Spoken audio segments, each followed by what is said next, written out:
السلام علیکم۔ ماما ٹھنڈ یا چھاؤں، یوں تو اس کائنات میں عورت ہر روپ میں بہت دلکش اور حسین ہے۔ وہ بیٹی بنتی ہے تو بھی اپنے پیار کے نقش باپ کے دل پہ چھوڑ جاتی ہے۔ بیوی کے روپ میں اس کے بغیر گزارا ہی نہیں، آپ کو پٹھ خوف ہے اور وجود کائنات میں اسی سے رنگ ہے، دلکشی ہے۔ لیکن بیوی، بیٹی، بہن، یہ سارے روپ یوں سمجھیں کہ بھرپور نہیں۔ سب سے بھرپور اس کا روپ ہے وہ ماں کا روپ۔ ماں کے روپ میں وہ ساری عمر دیتی ہی رہتی ہو کہ ماں کے روپ بننے تک وہ سارے مراحل سے گزر چکی ہوتی ہے۔ پہلے وہ کسی کی بیٹی ہوتی ہے، بہن ہوتی ہے، پھر وہ کسی کی بیوی بنتی ہے، اس کے بعد ہی ماں بنتی ہے۔ تو گویا یہ اس کا مکمل روپ ہے۔ تو ماں کا روپ بہت ہی انوکھا روپ ہے۔ اللہ تعالیٰ نے قرآن پاک میں ارشاد فرمایا ہے کہ اللہ تعالیٰ 70 ماؤں سے زیادہ پیار کرتے ہیں اپنے بندوں کے ساتھ۔ اب ہم اللہ تعالیٰ کے اس پیار کو اور اس کی محبت کو، اس رحم کو ہم کیسے سمجھ سکتے ہیں جب ہم ماں کے روپ کی قدر و قیمت کو اس طرح سے پہچان نہ سکیں؟ اگر پہچانتے بھی ہیں تو ہم آخری عمر میں آ کے پہچانتے ہیں جب ہمیں بھی بچھڑ جاتے ہیں۔ جب وہ زندہ اور حیات ہوتی ہیں تو ہم واقعی ان کی قدر نہیں کر سکتے۔ اس سلسلے میں جو بات کہنے والی ہے وہ یہ ہے کہ جب ایک ماں کے پیار کی قدر و قیمت ہم نہ سمجھ سکیں تو اللہ اور اس کے رسول سے جو ہمارا تعلق ہونا چاہیے تھا، جو 70 ماؤں سے بھی زیادہ ہونا چاہیے تھا، وہ ہمیں کیسے سمجھ میں آئے گا؟ جب وہ سمجھ میں نہیں آئے گا تو ہم اسے بنائیں گے کہاں سے؟ تو بات یہ ہوئی کہ اصل بات اللہ اور اس کے رسول سے تعلق ہے۔ جب اللہ اور اس کے رسول سے تعلق کی بات آتی ہے تو ہمیں پھر یہ بھی پتہ چلتا ہے کہ اس تعلق کو کیسے بنایا جائے، کیسے مضبوط کیا جائے۔ اصل میں یہ بحث شروع ہوئی تھی سورۃ العصر سے، لیکن سورۃ العصر کی تشریح بڑی لمبی ہو جائے گی، اس لیے کہ اس کو سمجھنے کے لیے بڑا وقت چاہیے۔ میں نے بھی اس پہ پوری زندگی گزاری، مختلف ادوار میں اس کو مختلف طریقے سے سمجھا۔ سب سے پہلے جو دین کو سمجھنے کی ابتدا ہوئی وہ میری مولانا مودود صاحب کی تقریباً قرآن سے ہوئی تھی۔ اس میں سورۃ العصر کا جو انہوں نے ترجمہ اور تشریح کی تھی وہ کوئی بہت زیادہ بڑی نہیں تھی، اس سے کوئی حیران کن تبدیلی نہیں آئی۔ اور اس کے بعد اجتماع ماچھی گوٹ سے شہرت پانے والے ڈاکٹر اسرار احمد صاحب نے اس کی تشریح کی۔ وہ واقعی بڑی دلچسپ تھی، انہوں نے اس کو بھرپور تجزیہ کیا، بہت اچھے طریقے سے باتیں سمجھائیں۔ انہوں نے والاسف کا مطلب سمجھایا کہ زمانے کی یا وقت کی اللہ تعالیٰ نے قسم کیوں اٹھائی ہے اور اس کی کیا اہمیت ہے۔ پھر انہوں نے بتایا کہ آگے جا کے جو ان انسان لفی خسر، انسان خسارے میں کیوں۔ لیکن اس میں بھی جو گر کی بات تھی کہ چوائسز کی بات جو ہے وہ اس میں بھی سمجھ میں نہیں آئی۔ پھر اس پر امین حسن اصلاحی صاحب نے ایک بڑے مختلف طریقے سے اس پر بات کی۔ امین حسن اصلاحی صاحب، میں اس وقت میٹرک کر چکا تھا، اس کے بعد میں نے یہ پڑھنا شروع کی تھی۔ اس نے بھی بڑا متاثر کیا، لیکن وہ کوئی دیر پا سر چھوڑنے والی ان کی تفسیر نہیں تھی۔ میں نے وہ تفسیر پڑھی تھی، مجھے یاد، اس کا نام تو یاد نہیں ہے لیکن مجھے اچھی طرح یاد ہے۔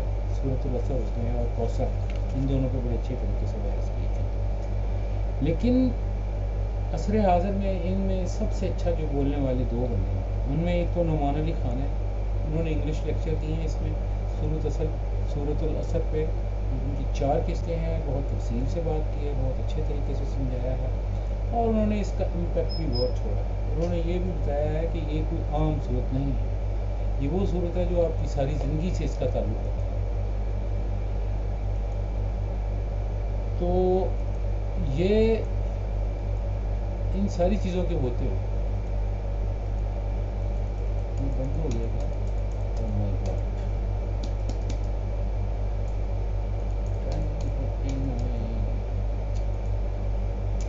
مجھے نہیں پتا، میرا خیال ہے کہ ریکارڈنگ چلتی رہی ہے، تو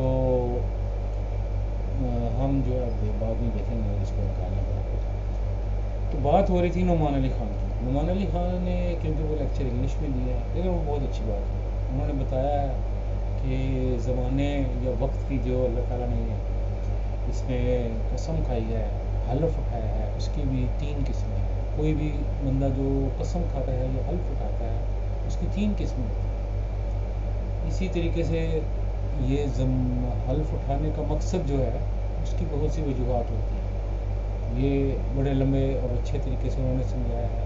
اس سے ساری بات کا لب الباب یہ ہے کہ یہ بہت اہم ہے کسی بھی انسان کی زندگی میں. جب بھی اس نے دین کی بات سمجھنی ہے، قرآن کو سمجھنا ہے، جب بھی آپ نے یہ بات سمجھنی ہے کہ اللہ تعالیٰ کے ساتھ اپنا رشتہ آپ کیسے بنا کے رکھیں، کس طرح کا رشتہ ہو، اس کے لیے ضروری ہے کہ آپ کو یہ پتہ ہو کہ میری پریورٹیز کیا ہوں.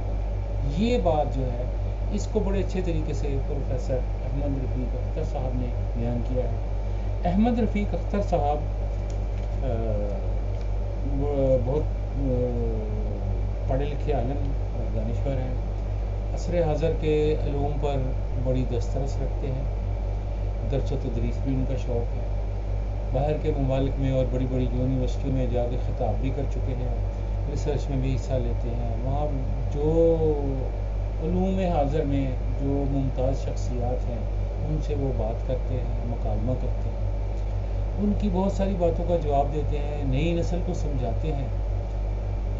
اور اگر آپ ان کے یوٹیوب پہ بہت سارے خیالات اور ان کی لیکچرز آپ کو اویلیبل ہیں، آپ کسی بھی وقت وہاں سے سن سکتے ہیں.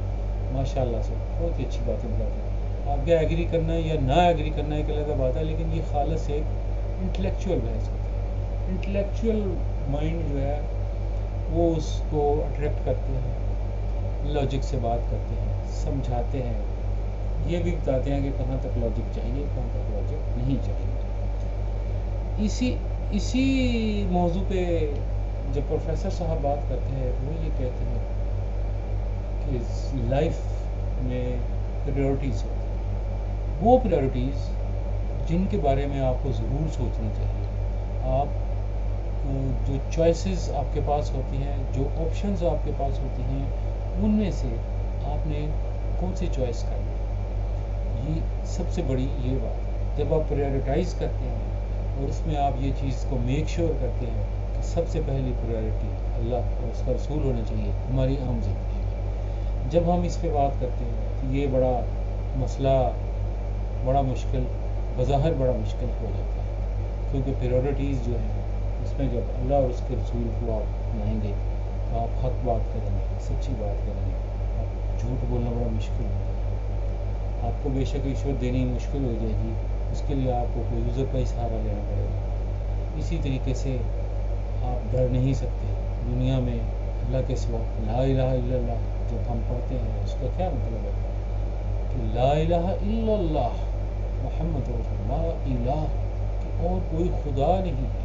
خدا وہ ہوتا ہے، اگر آپ خدا کی ڈیفینیشن پہ جائیں، جو قدرت رکھتا ہے، اور قدرت بھی جو اس کی قطعی قدرت ہوتی ہے. قادر مطلق کا مطلب ہم پڑھتے ہیں، لیکن کیا قادر مطلق کا مطلب ہم نے کبھی سمجھا ہے؟ قادر مطلق کا اصل مطلب یہ ہے کہ وہ ہر قسم کی قدرت رکھتا ہے. جب وہ ہر قسم کی قدرت رکھتا ہے تو ہمیں ڈرنا صرف اسی سے چاہیے. کسی اور سے ڈرنے کی کوئی لاجک ہی نہیں بنتی اگر ہمیں اللہ پہ یقین ہے.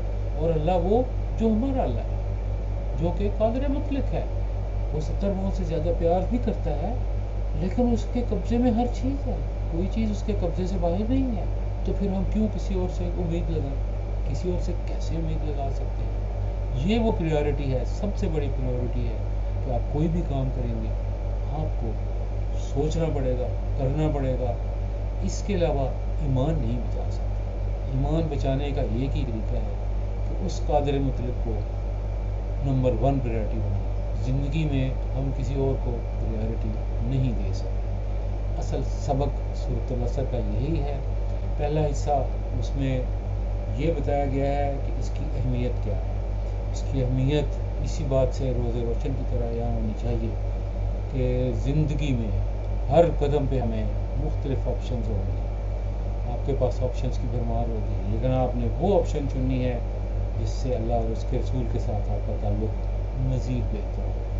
میرے شیخ صاحب وہ بھی یہی بات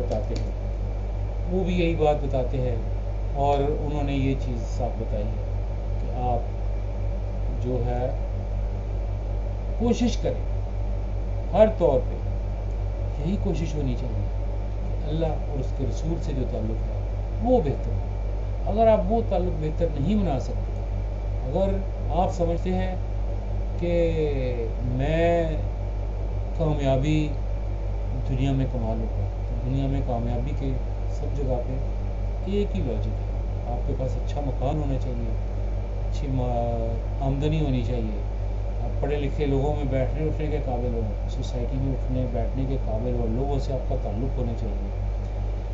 یہ اس میں کوئی مذہب کی قید نہیں ہے، اس میں کوئی مسلمان، پاکستانی، انڈین اس کی قید نہیں ہے. سب لوگوں کے لیے کامیابی کا یہی معیار ہے. لیکن سورۃ العصر ہمیں یہ سبق دیتی ہے کہ جب ہم ان چیزوں کو اچیو کرنا چاہتے ہیں، اس میں ہمیں یہ چیز کا خیال رکھنا پڑے گا کہ اللہ تعالیٰ کی مرضی بھی ایسے ہے. اللہ تعالیٰ نے جو حدود اور جو قیود لگائی ہیں، ہم ان کے اندر رہتے ہوئے یہ چیزیں حاصل کریں.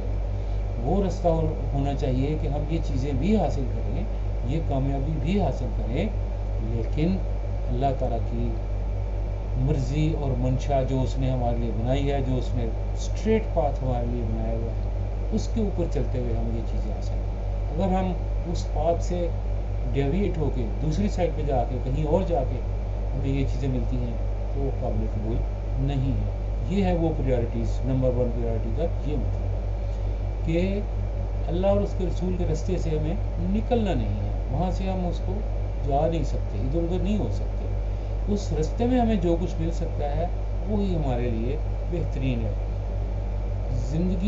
اس زندگی میں جو بھی نعمتیں ہیں، اللہ تعالیٰ نے کہا ہے کہ اگر یہ ساری دنیا جو ہے وہ ایک مکھی کے پر جتنی یا اس سے بھی کم ویلیو، اس کے جتنی بھی اس کی ویلیو ہوتی، تو اللہ تعالیٰ صرف اپنے ہی بندوں کو یہ چیزیں دیتا، کوئی دوسرے بندوں کو، کفار کو یہ ذرا بھی نہ دیتا. اللہ تعالیٰ نے یہ نان بلیورز، کفر کرنے والے اور شرک کرنے والے اور سب لوگ بلا تفریق غیر، اس نے دنیا میں سب کو حصہ دیا ہے. رزق تو خیر وہ سب کو ہی دیتا ہے، بھلے آپ مسلمان ہو، بھلے آپ نہ مسلمان ہو، بھلے آپ کوئی بھی ہو، رزق آپ کو اللہ تعالیٰ کسی اور پیمانے سے دے. تو یہ ساری چیزیں جتنی مسلمانوں کو اویلیبل ہیں اتنی ہی کفار کو اویلیبل ہیں، لیکن اللہ کے نزدیک یہ ویلیو نہیں رکھتی. گڈ ڈیڈز، اچھے عمل، نیکی کے عمل، وہ نیکی کے عمل جن سے اللہ اور اس کا رسول خوش ہوتے ہو، وہ آپ کریں گے، وہ ہم کریں گے تو ہی ہم سیدھے رستے پر چلیں گے. یہ ہے وہ سیدھا رستہ، یہ ہے وہ پریارٹیز، یہ ہے وہ چیزیں جو اللہ تعالیٰ نے بیان کی ہیں، اس نے ان کے اوپر زور دیا ہے. یہ وہ چیزیں ہیں جو ہمیں کرنی بھی ہیں، اور ان چیزوں کے بغیر اس دنیا میں اگر آپ نے سب کچھ حاصل کر لیا تو کچھ حاصل نہیں کیا. یہی وہ مسئلہ ہے جہاں پہ عمران اور باقی لوگوں سے اختلاف ہوتا ہے. کیا اختلاف ہوتا ہے، کیسے ہوتا ہے، یہ انشاءاللہ ہم کسی اور بلاگ میں کور کریں گے اور دیکھیں گے کہ جب آپ پریورٹی سیٹ کر لیتے ہیں اپنی لائف میں تو اس سے آپ کی لائف پہ اثر کیا ہوتا ہے. اللہ